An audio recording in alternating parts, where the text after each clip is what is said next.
Learners, by now you might have understood the role of government in providing needed financial reliefs to the poor, divyang, widow, senior citizens, women, workers, organized sector workers and Manrega workers etc. in time of COVID-19 pandemic. Learners, government played an important role in reviving the economy when there was no economic activity during more than 2 months lockdown. As you know, apart from the firms and the government, there is another major sector in an economy which is called household sector. Learners, by a household, we mean a single individual who takes decisions relating to her own consumption or a group of individuals for whom decisions relating to consumption are jointly determined. Households also save and pay taxes. How do they get money for these activities?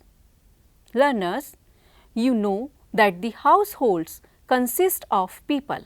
These people work in firms as workers and earn wages. They are the one who work in the government departments and earn salaries, or they are the owners of the firms and earn profits. Indeed, the market in which the firms sell their products could not have been functioning without the demand coming from the households. Moreover, they can also earn rent by leasing land or earn interest by lending capital. Learners, we studied 3 important sectors of the economy, that is firms, government and household. As you know, all the countries of the world are engaged in external trade. Trade with the external sector can be of 2 kinds. 1. The domestic country may sell goods to the rest of the world. These are called exports. 2. The economy may also buy goods from the rest of the world. These are called imports. Besides exports and imports, the rest of the world affects the domestic economy in other ways as well. Capital from foreign countries may flow into the domestic country, or the domestic country may be exporting capital to foreign countries. Learners, you can see in the diagram and understand the circular flow of functioning of simple economy, which is facilitated through the market. You see, it enables us to have a rough idea of how a simple economy without a government, external trade or any savings may function. In this simplified economy, there is only one way in which the households may dispose of their earnings: by spending their entire income on the goods and services produced by the domestic firms. Learners, the other channels of disposing their income are closed. It is assumed that the households do not save. They do not pay taxes to the government since there is no government, and neither do they buy imported goods since there is no external trade in this simple economy. Learners, in the diagram, the uppermost arrow going from the households to the firms represents the spending the households undertake to buy goods and services produced by the firms. The second arrow going from the firms to the households is the counterpart of the arrow above. Learners, it stands for the goods and services which are flowing from the firms to the households. In other words, this flow is what the households are getting from the firms, for which they are making the expenditures. Learners, in short, The two arrows on the top represent the goods and services market. The arrow above represents the flow of payments for the goods and services. The arrow below represents the flow of goods and services. Learners, the two arrows at the bottom of the diagram similarly represent the factors of production market.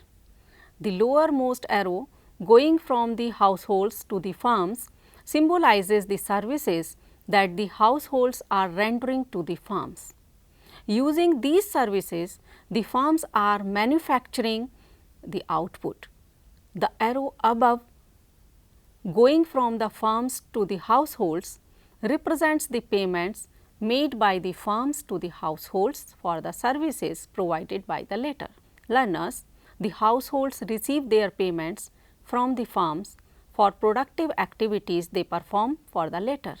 We see the firm's demand for factors of production to run the production process creates payments to the public.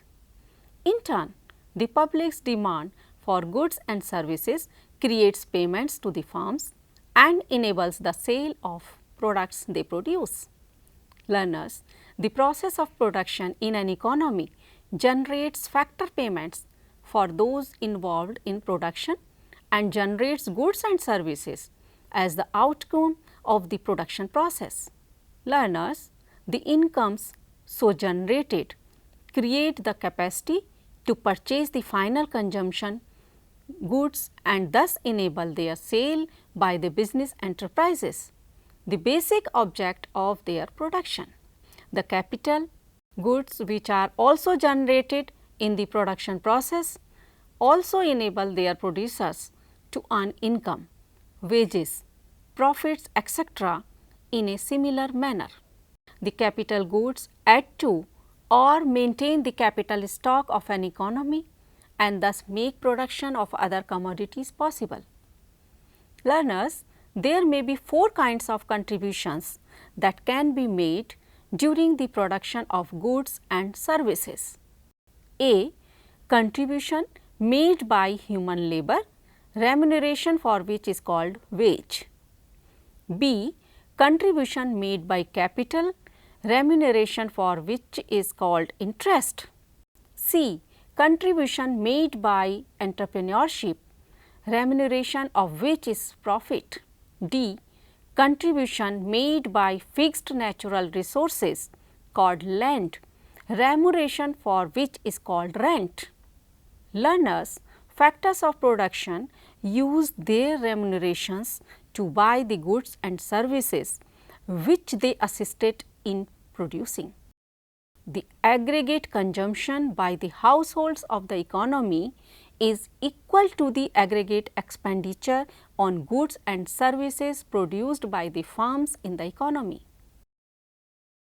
The entire income of the economy comes back to the producers in the form of sales revenue. There is no leakage from the system.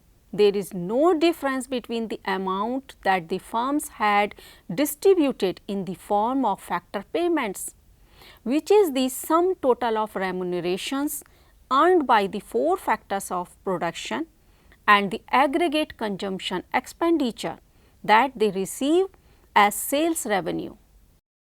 Learners, in the next period, the firms will once again produce goods and services and pay remunerations to the factors of production. These remunerations will once again be used to buy the goods and services. Hence, year after year, you can imagine the aggregate income of the economy going through the two sectors, firms and households, in a circular way. Learners, now you might be able to identify the economic question that concerns all the citizens. That is, in today's context, COVID-19 pandemic is worldwide that has concern with all people using sources available in public domain like government reports and documents, be it national or international. Learners, the macroeconomic indicators such as output of goods and services and unemployment rate are broad economic questions that concern all citizens. You are also be able to understand the importance of output level of goods produced within your economy with the help of real life examples. Learners, finally, you have noted that it may be incorrect to treat GDP, gross domestic product, as an index of the welfare of the country using examples.